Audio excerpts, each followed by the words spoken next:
told some of you before, I had a friend named Charlie, and Charlie operated what we might call a cash business. Do you all know what I'm talking? You all know anybody that sort of operates a little bit under the table? Anybody ever deal with somebody who says, I don't want an invoice, I just want cash? Anybody ever dealt with folks like that? Okay, now IRS in here, it's all right. Anyway, you know folks like that. Charlie was one of those people. Charlie also didn't believe in banks. Charlie owned a large farm, and rumor was that Charlie had buried his fortune. What was rumored to be significant. He had buried his fortune in various locations marked by rocks or trees. And I did Charlie's funeral. At the graveside, before I said the benediction, the family was tearing out of the cemetery. I've never seen people get out of a cemetery so fast in all my life. They all had those metal detectors. They were headed to the farm. They were going to find out what was buried there. I never heard how much was actually there because Charlie's folks were about as smart as Charlie. You ever heard of a buried treasure? Matthew chapter 13, verses 44 through 46. There are two parables. These are the shortest parables Jesus ever tells. Look at them with me. The kingdom of heaven is like a treasure hidden in a field. When a man found it, he hid it again. And then in his joy, he went and sold all he had and bought that field. Now, I don't know if this is Charlie's field or not, but I think Jesus knew Charlie. I'm just not sure Charlie knew Jesus. Let's see. Verse 45. Again, the kingdom of heaven is like a merchant looking for fine pearls.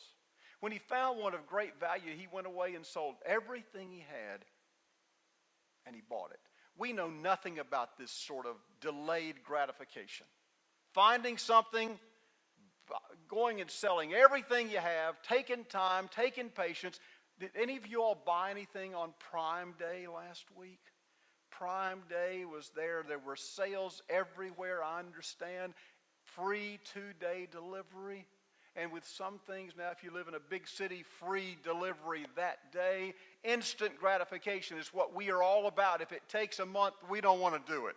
But this culture is a culture of delayed gratification. It took time. People then were a lot like Charlie.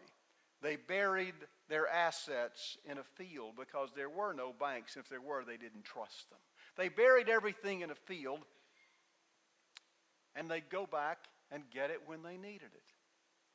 Now, we don't know. This fella, Jesus doesn't bother to tell us. He could have been a tenant farmer. He could have been a slave. We just don't know. But he's out there looking for something, and when he comes upon it, it is so important. Notice what he doesn't do. He doesn't steal it. He sells everything he's got to have that moment. And the other guy's a pearl merchant. Pearl merchants were hard workers. They were people who were fishermen. They found a pearl. They sold it. They were commerce guys. They sold it to people who were wealthy. Cleopatra, remember Cleopatra? Cleopatra is said to have had a pearl that was in her day valued at between $1 and $1.5 million. A lot of money. What's Jesus talking to us about here? I think he's talking to us about what is the gospel, the kingdom of God, worth to you and to me. How do I really value the kingdom of God? Is it just a once in a while thing? Or is it my driving passion, my consuming desire to know God? These two guys, I think, are examples of what Jesus wanted from his disciples then and wants from us now. And I want you to see with me this morning, I think there are 4 qualities of these two men. 4 qualities I think are worth us noting and maybe remembering for our own selves, because I think these two guys are examples of what the Lord's asking for in his disciples. The first thing about them I want you to see is they were industrious. Both of these guys were industrious. They were both workers. Both of them, neither one of them sat back and waited on life to happen for them. They were drivers.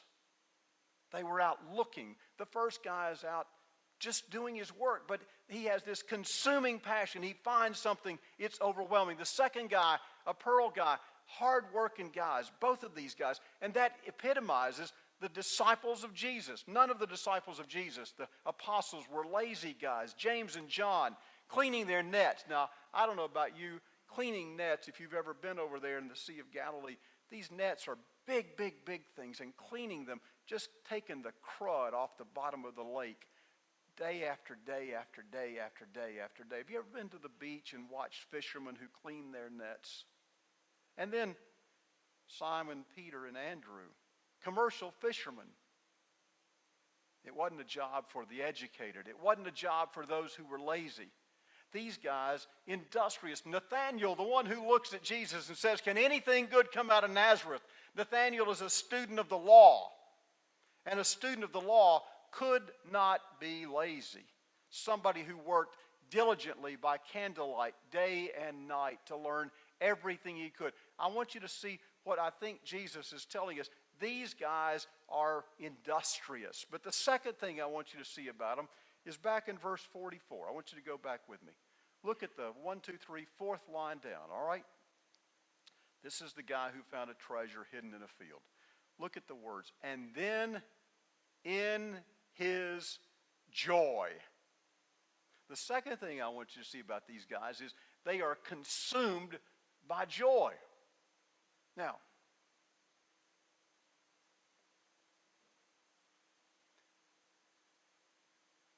do you remember anything you wanted as a kid? And when you got it, you were overwhelmed by it? When I was a child, the thing I wanted worse than anything was a bicycle. Anybody ever want a bicycle when you were a kid? How many of y'all, I see some, how many of you wanted a bicycle? Do you remember when you got it?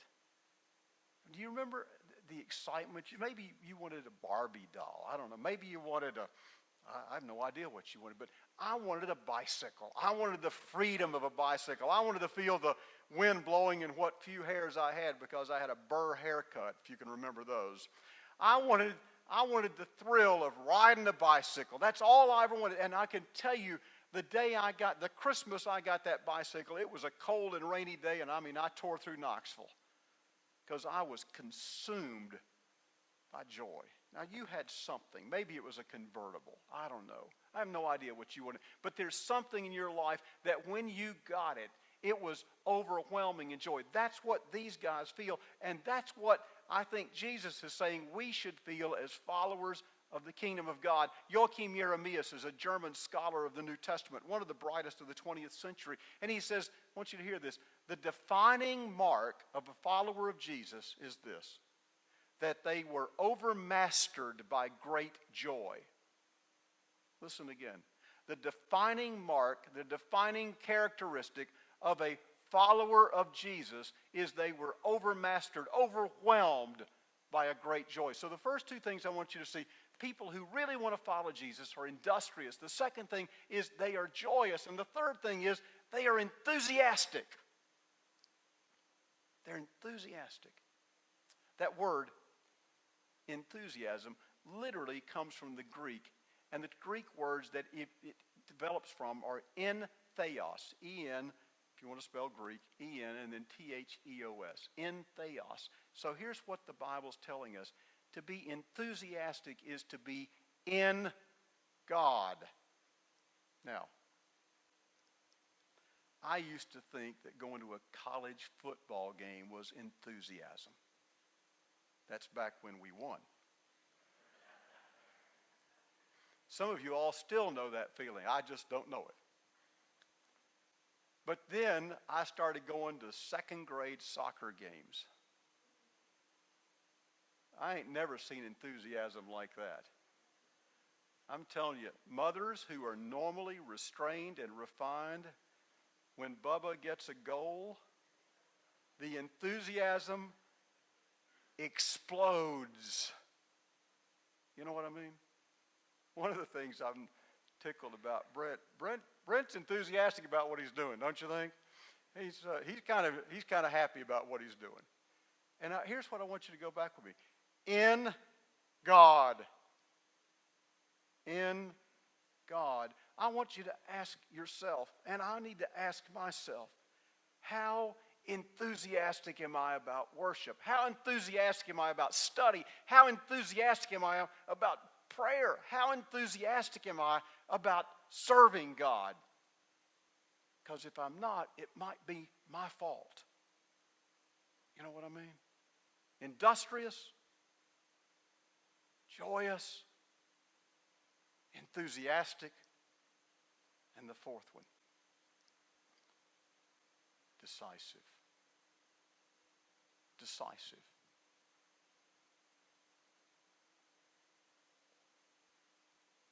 Jesus did not ask for lukewarm followers. He did not ask us to kick the can down the road. I'll do it tomorrow or tomorrow or tomorrow or tomorrow. Have any of you ever heard of the Procrastinators Club? You can Google this. I'm not making this up. The Procrastinators Club. They never have had a meeting. They just keep putting it off. Some of us are members, aren't we? I'm the chairman. I'm chairman-elect. The chairman just hadn't found time to quit yet. The Procrastinators Club are people who just keep putting it off and putting it off and putting it off and putting it off. And you know what? We put off things we're either afraid of or we're not committed to.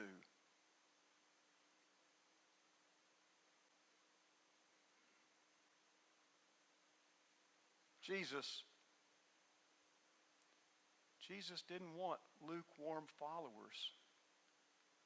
Luke chapter 9. As they were walking along the road, a man said to him, I will follow you wherever you go. And Jesus replied, foxes have dens and birds have nests, but the Son of Man has no place to lay his head.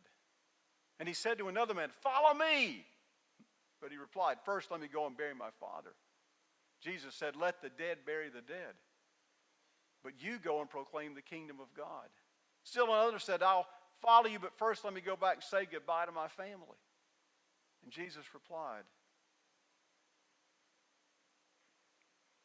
no one who puts a hand to the plow and looks back is fit for service in the kingdom of God. So I have to ask myself, as a follower of Jesus, am I industrious? Do I really put in the work? Am I joyous about it? Do I have a sense of enthusiasm about what I do? I'm just sitting here looking at these flowers. I just noticed there are school pencils in the floral arrangement. I don't know what. You have to be a little bit ADD to notice that, all right? And I'm sitting here thinking, our tutors come down here every Tuesday. In fact, Marjorie will be asking for tutors soon. They come down here every Tuesday, work with kids they've never met before. They don't know these kids. They're kids referred to us by the school. And they are enthusiastic. I don't know how you get enthusiastic about math. I really don't. But they do.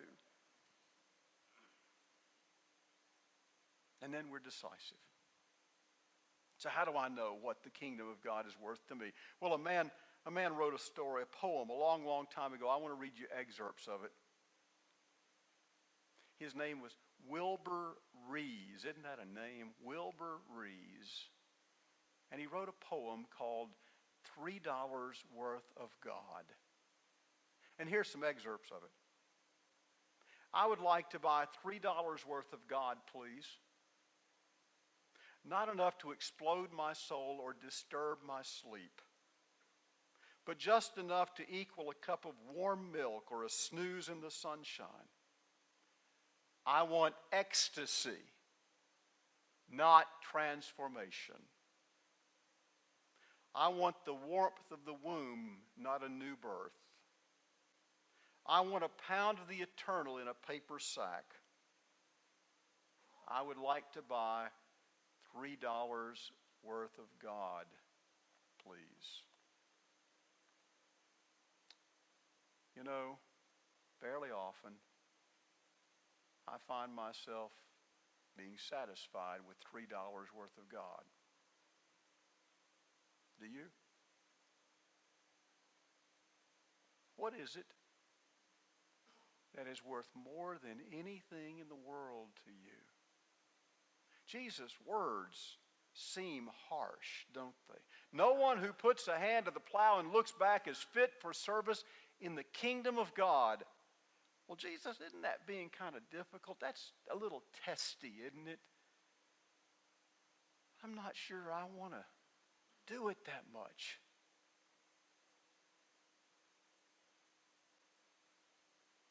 And then I walk by a picture of a cross. And all of a sudden, I have to ask myself,